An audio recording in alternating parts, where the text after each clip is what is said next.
Hello guys, balik Minecraft ulit tayo at today nasa flat world tayo ngayon. So, bala ko sanang gumawa ng panibagong world kasi yung world ko na luma. Kasi ako natatandaan nyo, may video ako dati sa world kong luma at na-delete yun.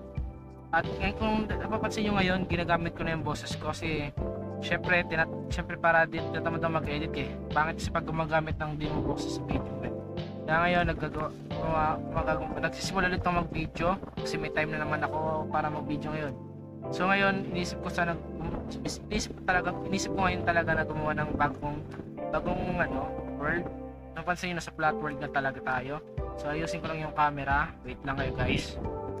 Okay, naayos na yung camera. Sige. So ito na. Ang gagawin natin ay maganda sana gumawa tayo ng bahay. Ang gagawa tayo ng bahay, hindi yung masyadong mag-arbo, yung tama lang.